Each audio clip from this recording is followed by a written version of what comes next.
real quick, if you have a story to tell, please reach out via email at contact@campfirecultpod.com or leave me a voicemail message at 720-297-8608. Also, if you haven't done so already, please subscribe to our YouTube channel at campfirecultpod for free. It'll really help us reach listeners just like you. If you want to become a Patreon cult member to get extended episodes and other full Patreon-only episodes, you can sign up at patreon.com/campfirecultpod for only $5 a month. And finally, if you don't mind, please share, rate, and review wherever possible.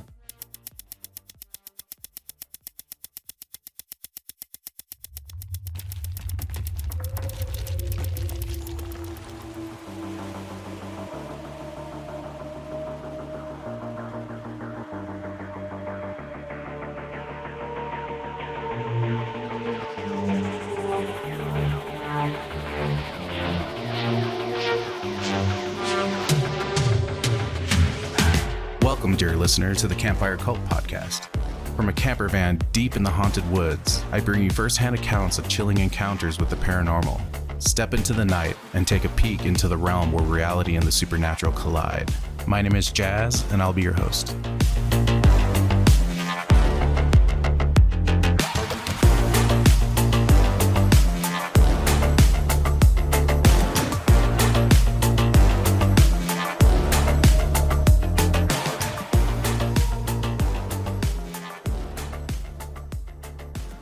Welcome back, campers.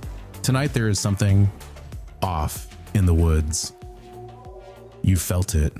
The silence that occurs too fast. The chill that creeps in even when the sun is still up. The sense that something old is watching, waiting. We're opening the floodgates tonight. From towering hair-covered giants and snarling beasts that walk like men but look like wolves, to people who vanish without a trace, then return hours later, claiming only minutes have passed. We'll explore accounts that defy logic, creatures that vanish into mist, flickers of another world just behind the trees, and stories whispered around firelight from those who swear they saw something and were never the same again. Tonight is a journey into the places where the veil is thin, the shadows are alive, and time itself twists. Let's begin. First up, while driving alone on a deserted road at 2:30 a.m., a man witnesses two massive winged creatures soaring through the night sky. I realize that this happened almost 14 years ago, but I have not dared to come forward before.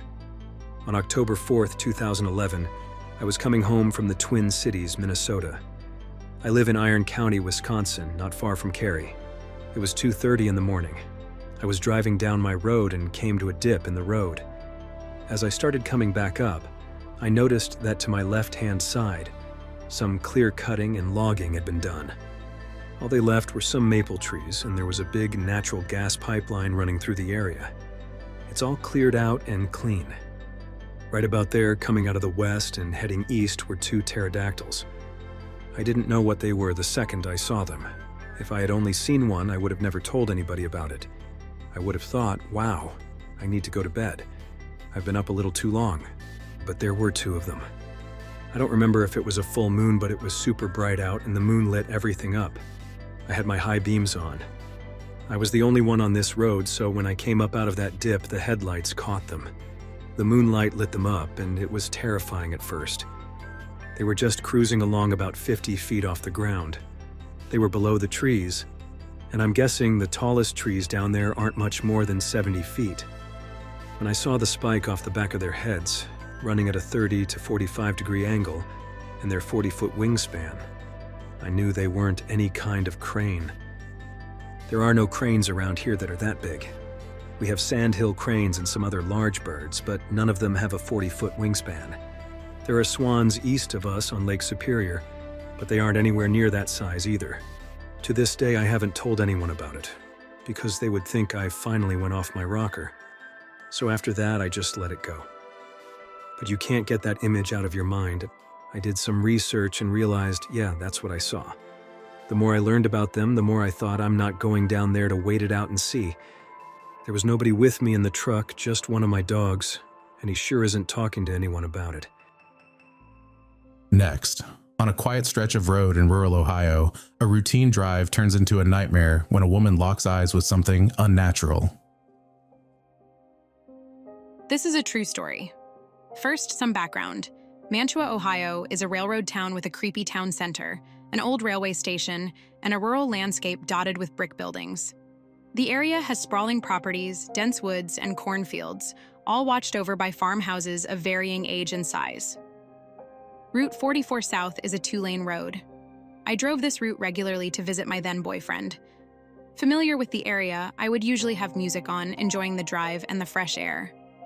One summer afternoon in 2011, I was making my usual trip to Mantua on a clear, beautiful day.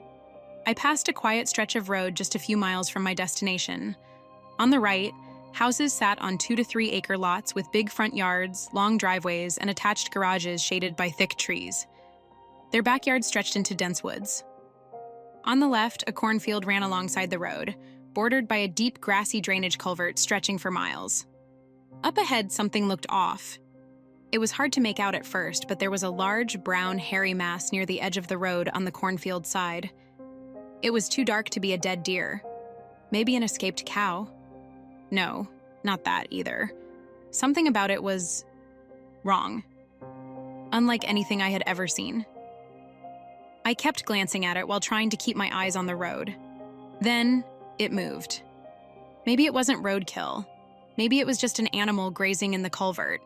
I rolled down my window for a better look. Slowing down as I passed, I suddenly realized what I was seeing. The hairy mass was a dead dog, and something was eating it. A massive dog, the biggest I had ever seen, was hunched over the carcass. Its eyes were hollow, lifeless, and utterly terrifying. As I passed, it lifted its face from the dead dog and looked straight at me. Its eyes locked onto mine, staring right through me. The feeling that washed over me was unlike anything I had ever experienced. Pure, unfiltered evil. I passed it at about 40 miles per hour, my body tensing with fear. I frantically rolled up my window, glancing in the mirror for a double take. The thing was already back down, eating again as if I had never been there, completely unbothered. I panicked, slowing down, then speeding up, then slowing again. I wanted to know what I had just seen, but I was freaking out. I spotted a driveway about 50 to 75 yards ahead and turned in, skidding to a stop. A man was sitting outside his garage in a lawn chair, oblivious to what lurked just up the road. His 2 Labradors wandered around him, carefree. He noticed me and assumed I was just turning around, but his expression shifted when he saw I had driven almost all the way up his driveway and jumped out of my car, visibly shaken. "Take your dogs inside. You need to get inside your house." I pointed frantically toward the road, trying to explain what I had just seen.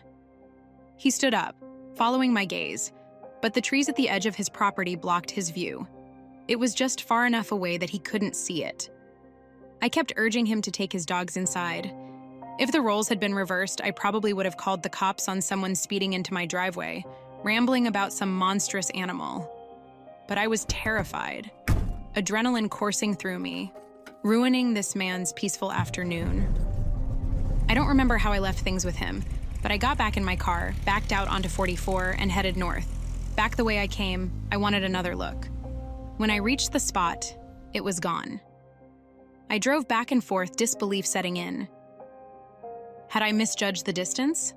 Maybe it was further back? But then I saw it. A gap in the cornfield. A hole where whatever that thing was had dragged the dead dog away from the road. I sat there, staring at it. It looked so innocent. No one passing by would even notice it. I had my head on a swivel, scanning my surroundings. I locked my doors. Something in me knew I wouldn't see it again. And I needed to leave. I passed the house once more. The man and his dogs were gone.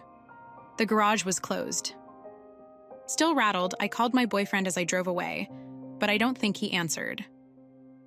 When I got to his house, I was shaken. Nothing made sense. He still lived with his parents in an old, creaky farmhouse in Ravenna, just a few towns over. That night, I didn't feel safe.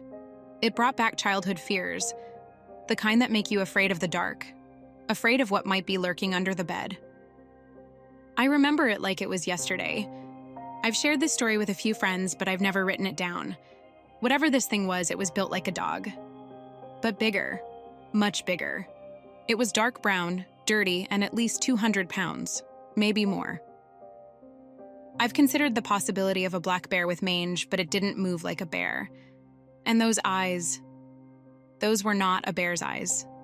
It was canine, not Bigfoot, not some common cryptid, something else. Maybe someone out there knows. I haven't done much research on it because honestly, part of me is afraid to know the answer. A black dog? A werewolf? I have no idea. I'm a skeptic. To this day, this is the only unexplainable, truly terrifying thing I've ever seen with my own eyes. For months, I couldn't stop thinking about it. And even now, it still disturbs me. There's weird stuff out there in the rural Midwest. Coming up, deep in the Siskiyou wilderness, a solo hunter encounters something watching, stalking, and hunting him. What he saw changed his life forever. My name is Jay, and I've lived in Oregon my whole life. I'm 40 years old. I never believed in Bigfoot, not really. I figured it was one of those legends that kept old men and campfire stories alive. I also didn't want to believe in something like that because then I wouldn't want to hunt. I thought maybe people were just seeing bears on 2 feet or experiencing pareidolia from trees and shadows. Plus, you would think there would be some decent trail cam footage by now. At the time, I never really did any research and had no clue about all the solid footage and evidence we have today. I was naive and ignorant. But in September 2015, deep in the Siskiyou wilderness, I learned something that changed my life forever. I learned that we are not the apex predators in the woods. This story isn't for fame or clout. I don't care if you believe me. I just need to get this out. I had been hunting solo for some time and enjoyed the solitude, especially after getting out of the army in 2012. This trip was supposed to be a week-long black-tailed deer hunt. Just me, my .308 rifle, my 10mm Glock for mountain lion or maybe bear protection, and the endless backcountry of Oregon. I packed light, camped miles from any trailhead, and was excited to fill my tag. The first day went smoothly. I saw plenty of signs, scouted a few promising ridges, and set up camp near a creek in a deep valley. The terrain was rough. Thick underbrush, towering trees, and a silence that felt heavier than usual. That night, as I sat next to my lantern, I felt it, that awful gut-twisting feeling of being watched. I scanned the tree line, rifle in hand, but saw nothing. No wind, no rustling, just dead silence. The forest should be alive with noise, but it wasn't. I barely slept. At dawn, I hiked to a ridgeline overlooking a valley. The morning mist clung to the trees, and I glassed the slopes for movement. Nothing. Not a single deer. Then I heard it.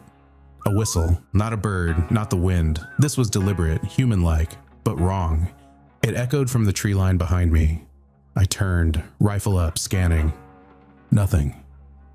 An hour later, I heard it again, this time from below me. I told myself it had to be another hunter, but I never saw a soul out there. And why would someone be whistling? The unease in my gut grew. I'll admit, I was scared as hell. The next morning, I woke up to massive footprints circling my camp. They didn't quite look like typical Sasquatch prints, but they were deep, definitely something heavy. I followed them into the brush, but they disappeared into the undergrowth. I told myself it had to be a bear, even though they didn't look like bear tracks.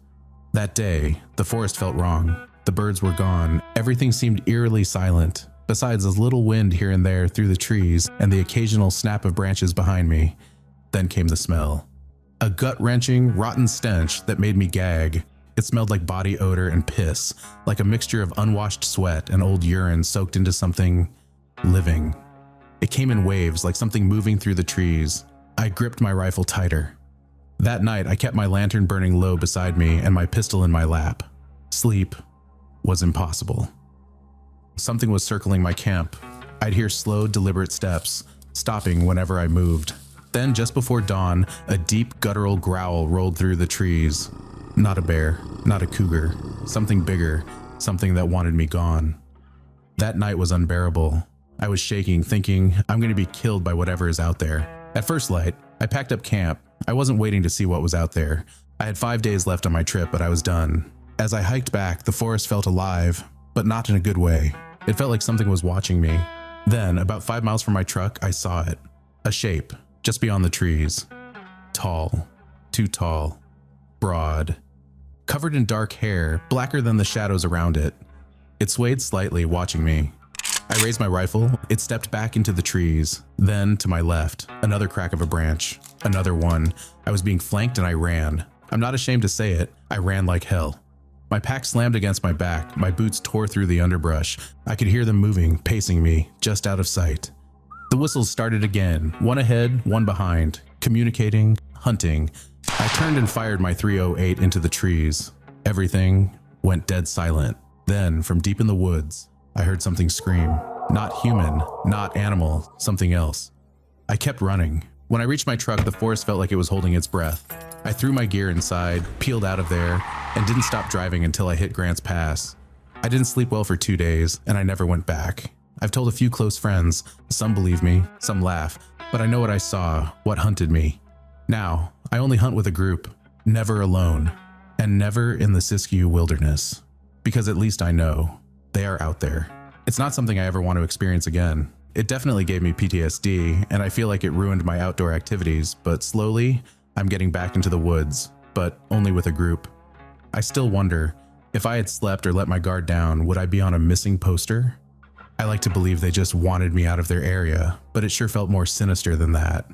Then again, I'm certain, if they wanted to kill me, they probably would have. One of my biggest questions is, what were their intentions? I also make sure my kids know to take precautions when they're out in the woods. I always advise others, never go alone. Use a tent instead of a small tarp.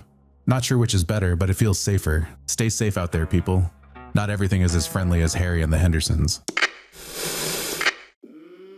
Real quick, some of you may know, but most probably don't. I launched my own coffee brand called Outlands Coffee. Not only do I run it, but I'm also the one roasting every single batch. If you love damn good coffee and want to support a fiercely independent small business while also supporting this podcast, head on over to outlandscoffee.com and give us a shot. We roast to order single origin perfection alongside a couple of bold, adventurous blends. Crafted for those who take coffee as seriously as they do their campfire stories. Here in Washington, we don't just believe in Bigfoot, we believe in a great cup of coffee too. Try it out for yourself. Use code CAMPFIRE for $5 off your first order. Now, back to the show.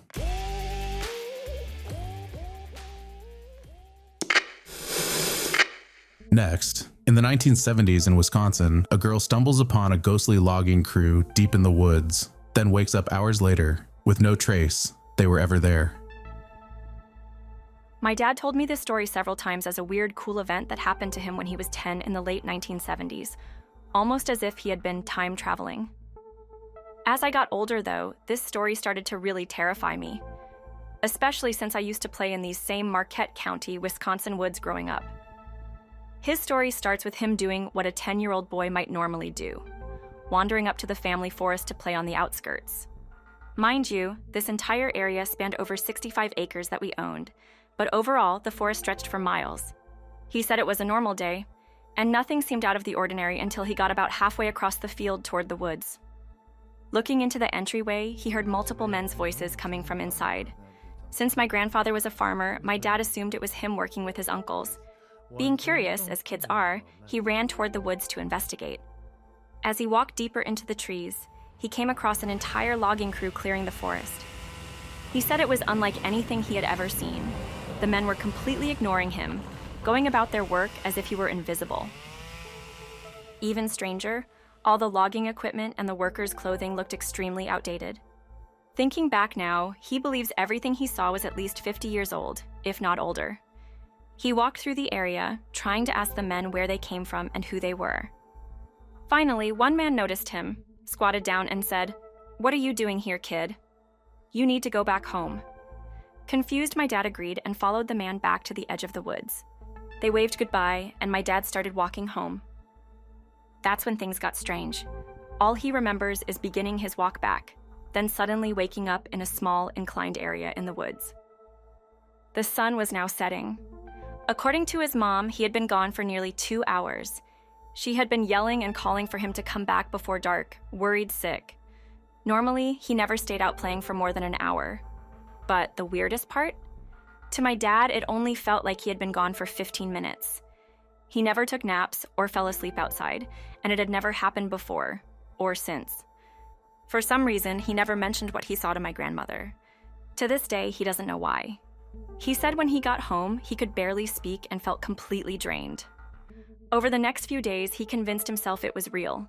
Maybe his dad had simply hired people to clear the woods for lumber. But when he returned to the spot a week later, things got even weirder. It was as if the men had never been there at all.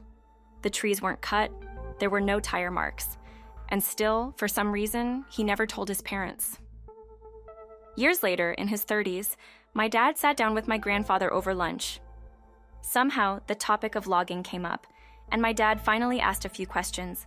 By that point, he had convinced himself it was just a strange dream, or maybe he had passed out.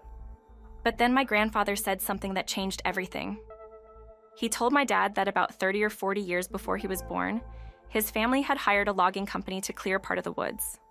It wasn't anything major, just a routine logging operation. But the details lined up perfectly with what my dad had seen. Thinking back to my own childhood, I explored those same woods countless times. Sometimes alone, sometimes with my dogs. The strangest thing I ever experienced was occasionally hearing men shouting construction talk. I always assumed it was neighbors working on the outskirts of the forest. But now, thinking about it, it sends a chill up my spine. I also found barbed wire fences meshed into trees, old horseshoes, and rusted tools left from when the land was farmland. There were even oddly shaped natural streams, some that eerily resembled stairs. Our property has tons of cave systems, and I once found one where a stream flows underground. It's a beautiful forest, but there are some places that feel off. There are areas completely devoid of plant life, not even weeds, even though the land has been untouched for decades. Up next, on a solo hike, a first-timer encounters complete silence, vanishing coyotes, and a strange man who defies logic. I'll try to keep this short, but I had a very strange experience that felt like it could have been supernatural. I was on a solo hike today, and this was actually my first time hiking by myself. I didn't run into many people at all during my hike. I was alone about 99% of the time. About halfway through the hike, I was suddenly filled with a deep sense of dread. My heart started racing, and it was silent all around me. No birds, insects, or even the sound of leaves in the wind. I thought I was just having a bout of anxiety about being in the middle of nowhere alone, but I couldn't shake this uncomfortable feeling. I reached the top of my incline and saw a large coyote. At first, I thought it was a German shepherd because it was pretty big, but then I noticed the bushy tail and realized it was definitely a coyote. I was a little spooked, but it disappeared. Then, another coyote appeared and just stood there, staring at me. It was frozen for a moment, and then it started heading directly toward me. For some reason, I pulled out my phone to take photos of them. They were pretty, and I wanted proof. I started to feel really nervous, but then it hit again. Out of nowhere, this guy appeared right next to me and had a Scottish accent. I told him I had just seen coyotes and warned him to be careful.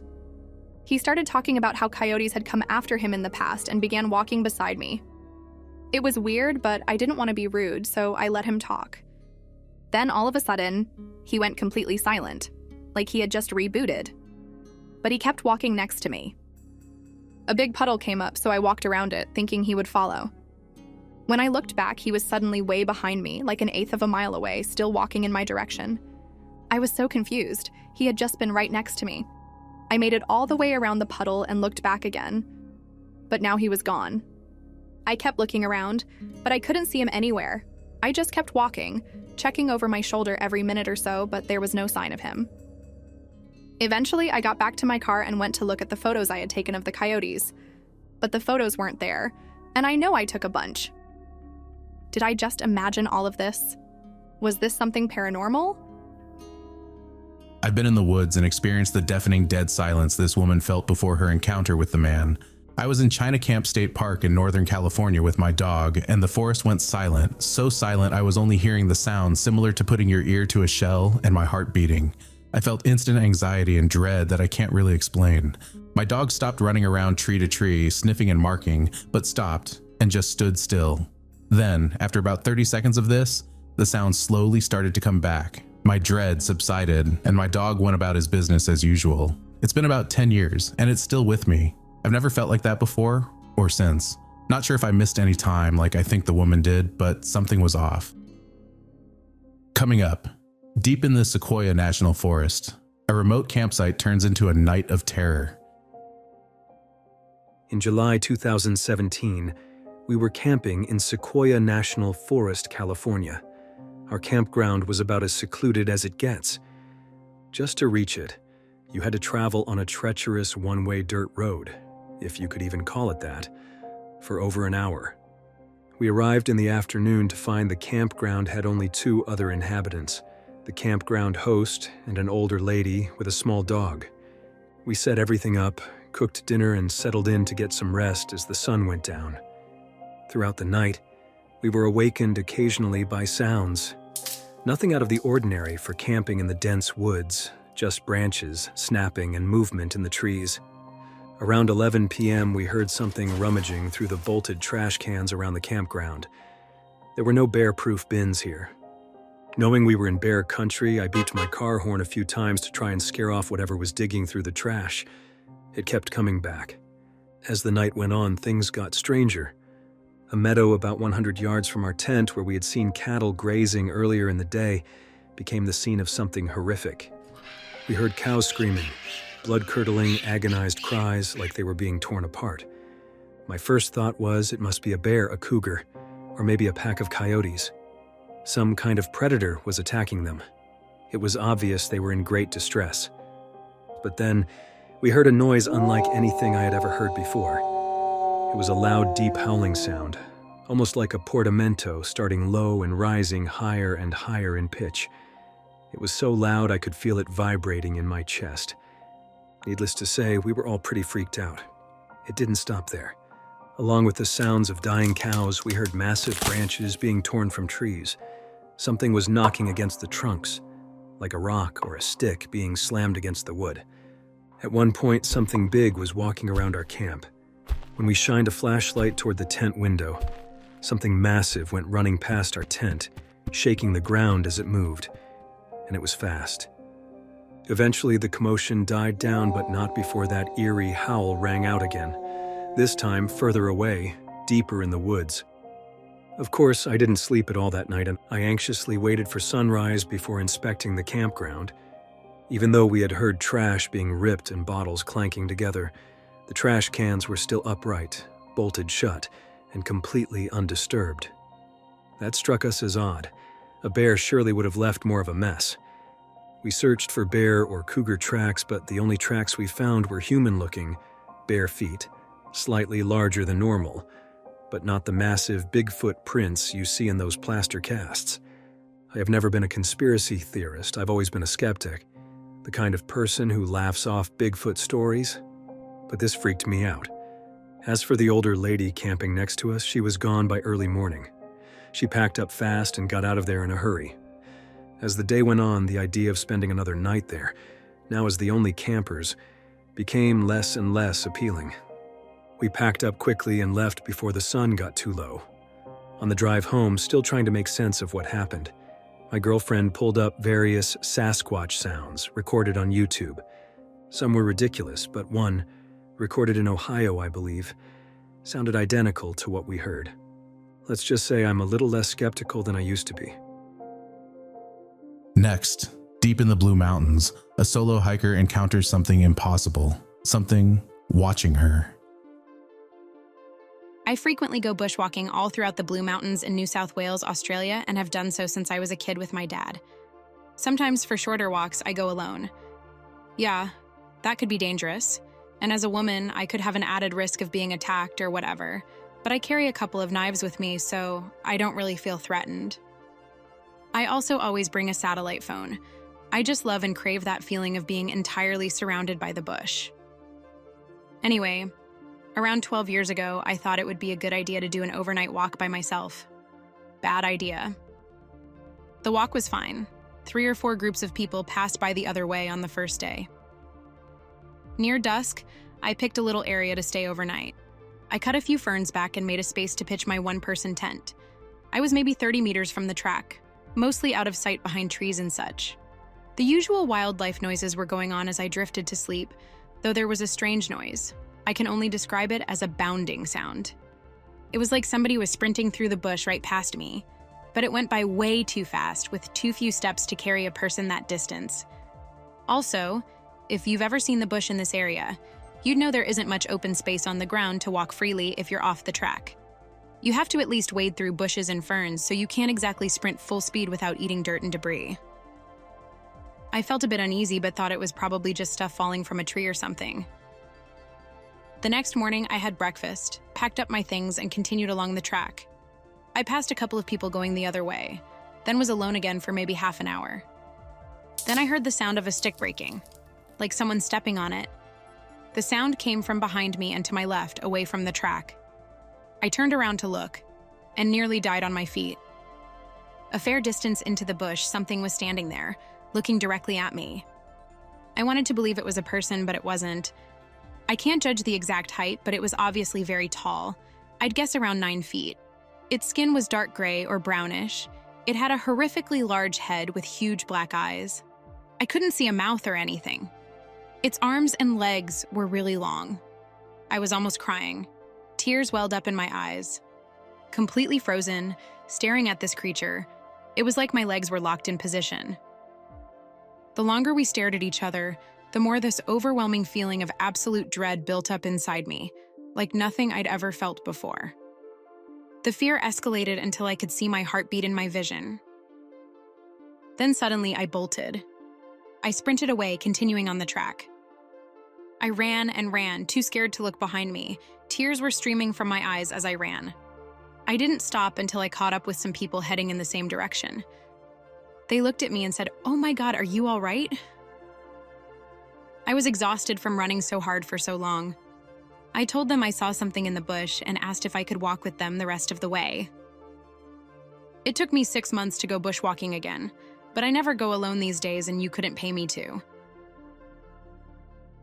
Coming up, in May 1977, an 8-year-old boy wakes at dawn, only to find himself face to face with a strange silver being. It was May 1977. I was 8 years old and was staying at my grandfather's house in Shelton, Washington. I was sleeping in my grandparents' room.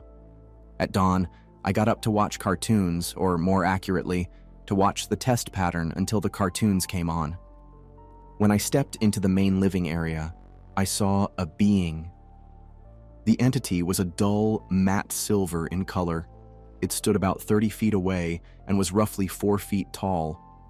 I estimated its height because it was standing in front of the refrigerator, taller than I was, about the height of the fridge door, but not as tall as a full-grown adult.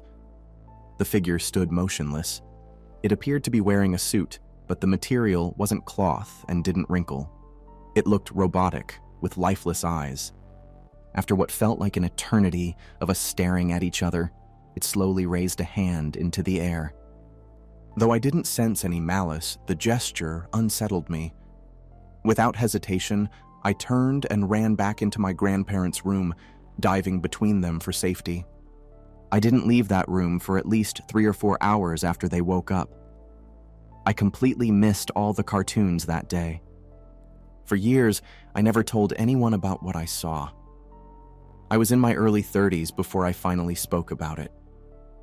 My grandfather was a no-nonsense kind of man, and I assumed he would think I was crazy if I told him I saw aliens in his house. But when I finally got the courage to tell him, he listened intently, without saying a word. When I finished, he surprised me. He told me about an incident he experienced in the 1960s.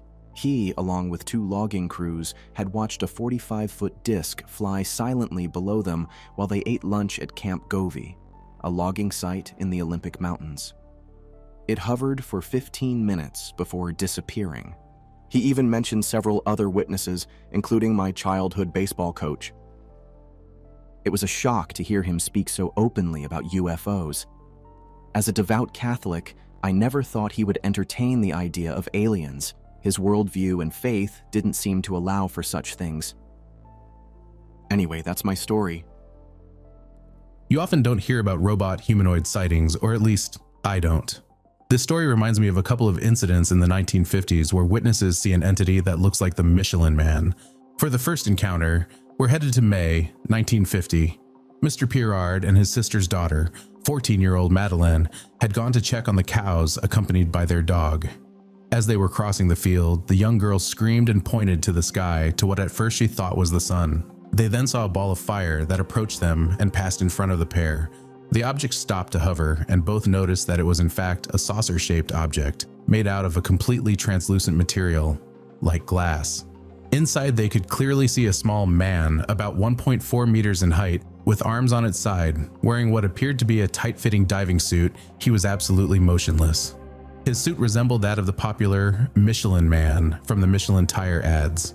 He wore something resembling a motorcycle helmet with a visor made out of a clear, plexiglass-like material. It had 2 pipes that connected to 2 bottles above its shoulders. Both witnesses felt totally paralyzed during the observation and felt a heat wave enveloping them. After 2 minutes, the object rose, then turned slightly on itself while going up in successive steps, emitting the same noise as the beginning. The object disappeared in the direction of Buzzensea, and a scorched area was found on the ground. The second account occurred in late 1952. The witness was babysitting her brother one Saturday night, and it was approximately midnight, while her younger brother slept as she watched television. She suddenly heard some type of noise outside that startled her, so she first went into one of the bedrooms to look out the window.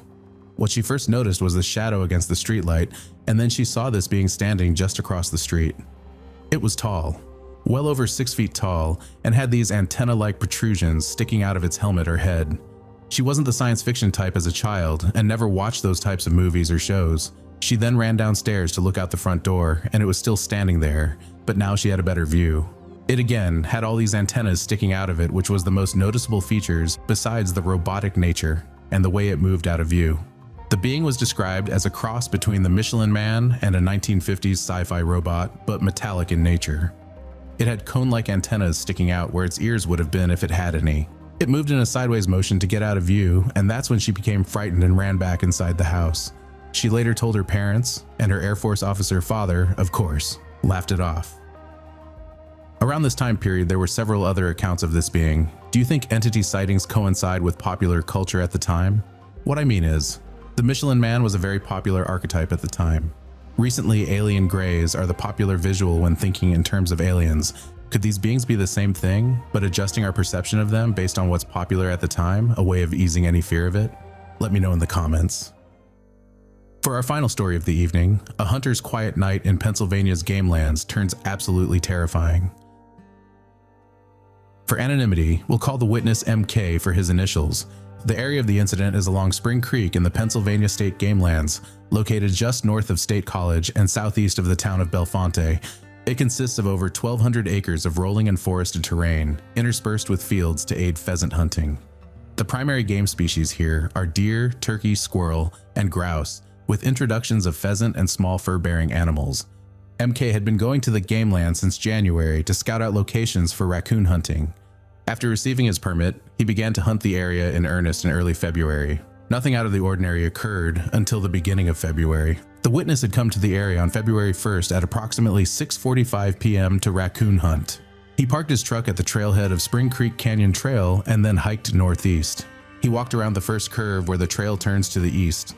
At this point, the witness described a dreadful feeling as if something bad was going to happen. He looked around the area, shining his spotlight around, and said that he felt like he was being watched. His back was to the creek and he was looking north up the slope into the forest. Despite feeling deep unease, MK carried through with his initial plan of raccoon hunting.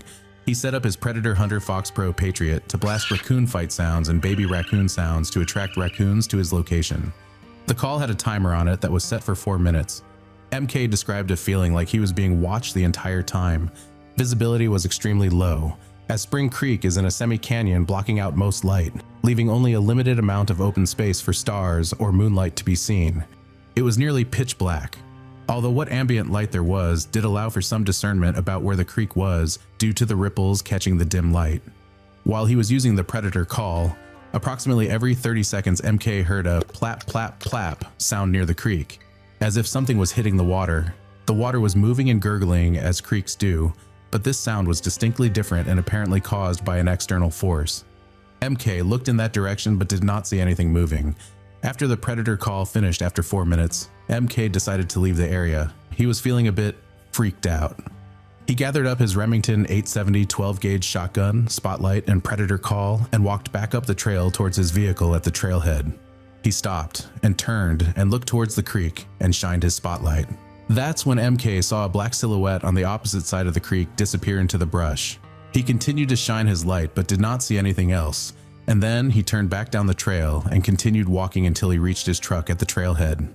He took off his vest, placed his gear into his trunk, and drove away, thinking to himself that maybe he was simply imagining things and overreacting to the conditions. A short distance down the road, he realized that his phone was in the back of his vest pocket, so he pulled in at the entrance to the fish hatchery on Shiloh Road. The witness exited his truck to grab his phone in the back. Almost as soon as he secured his phone, a large stone came out of the dark, hit the ground near his feet, and skittered with a forward trajectory across the ground underneath the truck. At this point, MK says he dove into the front seat of his vehicle and peeled out of the area. MK's most recent encounter occurred on Wednesday, February 19th, but on the southwestern side of the game lands. He took Rock Road to access the game lands and parked his truck at a pull-off on the side of the road. The time was approximately 5:20 p.m., and the weather conditions were mid to low 20s, overcast, and no wind. Wearing chest-high fishing waders, the witness crossed the foot-deep Spring Creek and entered the thick forest on the opposite shore, walking inwards approximately 70 yards into the woods. He started broadcasting predator calls at approximately 5:30 p.m., running the calls for 10 minutes at a time. With no animal activity observed, he decided to walk back to the creek. Along the way, he found a small animal trail which he decided to follow. The trail roughly paralleled the creek and headed east. There is a small bridge that crosses the creek at this point that allows limited access from a parking area on the north side of the creek to the land on the opposite shore, on which there is a unique exposed rock face. He reached this location at about 6:10 p.m. He described the terrain in this area as being a stand of pine trees.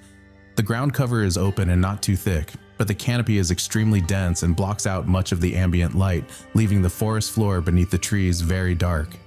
At this point, there was almost no twilight left. The sun went down at 5:51 p.m., and civil twilight ended at 6:19 p.m. on this date and location, and the encroaching darkness was making him very nervous. Standing next to the rock face, MK turned west and headed back along the creek. After he passed the rock face, he heard a single solid knock off to his 8 o'clock or southwest of his position. He described the knock as if you took a bat and gave a tree a nice firm tap. This sound unnerved him. He continued walking, trying to keep himself calm. He has had prior experience in encountering bears while hunting and knew that running could trigger the chase response from a predator. At this point, MK had his spotlight out and was scanning the forest back and forth with the light. He could hear the movement of something slowly and surely paralleling him. He heard ice and twigs crunching beneath what sounded like footsteps that were proceeding from the location of the wood knock. As he moved forward, he kept turning back to look behind him. Turning with his spotlight, he caught a glimpse of some movement. Something large and upright disappeared behind a tree. MK took out his cell phone and called a close friend, an ROTC student at Penn State, and pleaded with him to get his AR and get out here. Further telling his friend that he was stuck in the woods and something big was following him. MK said that his ROTC friend laughed at first, only to shortly realize that the witness was serious and something potentially dangerous was actually going on. At this point, MK estimates he was about 100 yards southeast of the right angle bend in the creek. The thorn bushes along the bank of the river at this location formed a choke point, and if he had to push forward, the brush would act as a turning obstacle and force him to go deeper into the forest to keep going. He did not want to turn back in the direction of the noise of whatever was following him. He was facing south, with his shotgun in one hand, spotlight in the other, and cell phone in his vest pocket set to speakerphone. He was still talking to his friend at this point and scanned the forest again with his spotlight. Turning partially to his left, his light caught the creature dead in the face. It was roughly 40 yards away. MK described the face as looking roughly like the face of King Kong in the most recent 2024 movie, with some differences. The nose was sharper and it was not super wide or flared. The skin color of the face appeared to be a medium gray, surrounded by wispy lighter gray hair, and had a pronounced brow ridge and sunken eyes. The mouth was thin-lipped and closed, while the jaw appeared not sharp like a human's, more a rounded, blocky chin. MK did not see any ears and didn't see any major eye shine, but thought he could see a glimmer of reflection of his spotlight in its eyes. The top of the head was not cone-shaped, but rather sloped back and rounded, similar to a human. The creature had a tuft of hair on the top of the head and a hint of a receding hairline. He could not describe the hair on the body of the creature other than dark, and could not tell how long the hair was either. MK estimates it was over 7 feet tall. Its body was partially hidden behind a pine tree, so he could not see it fully. The animal was holding onto the tree with its left arm, pulling its right arm back, and holding onto the back of its upper leg, seemingly trying to minimize its profile. He described the bulk as massive. Take the biggest bodybuilder you have known in your life and double it. The upper arm and shoulder were massive. The trapezius muscles were huge, seemingly coming up to just under the ears and having no observable neck. The creature was absolutely jacked. The witness was able to view the creature for only about 2 seconds before it pulled back behind the tree. At this point, MK was freaking out, telling his friend on speakerphone that he saw something move behind a tree. MK was now terrified, so he pressed his back against the thorn bushes and forced himself backward through the entangling brush to get to the creek. He was relieved that he didn't get torn up too bad and hopped into the shallow creek and crossed to the other side, crawled up the embankment to Rock Road, and then quickly walked back to his vehicle. That's all for tonight, dear listeners, unless you are a Patreon cult member, where I have about 15 more minutes of stories in store for you. And please remember, if you want to support this podcast and love a damn good cup of coffee, head on over to outlandscoffee.com and use code CAMPFIRE for $5 off your first order and give us a try. If you want to become a Patreon cult member to get extended episodes and other full Patreon-only episodes, you can sign up at patreon.com/campfirecultpod for only $5 a month. Until next time, I'll be leaving you in the dark where whispers linger and shadows dance. Stay wary, sleep well, and beware the whispers in the night.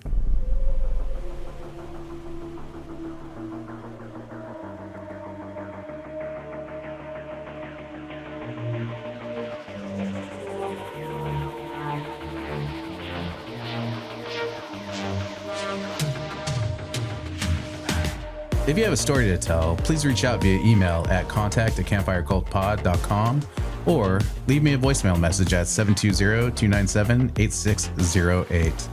You can follow us anywhere on social media at campfirecultpod and online at campfirecultpod.com. And finally, if you don't mind, please rate and review wherever possible.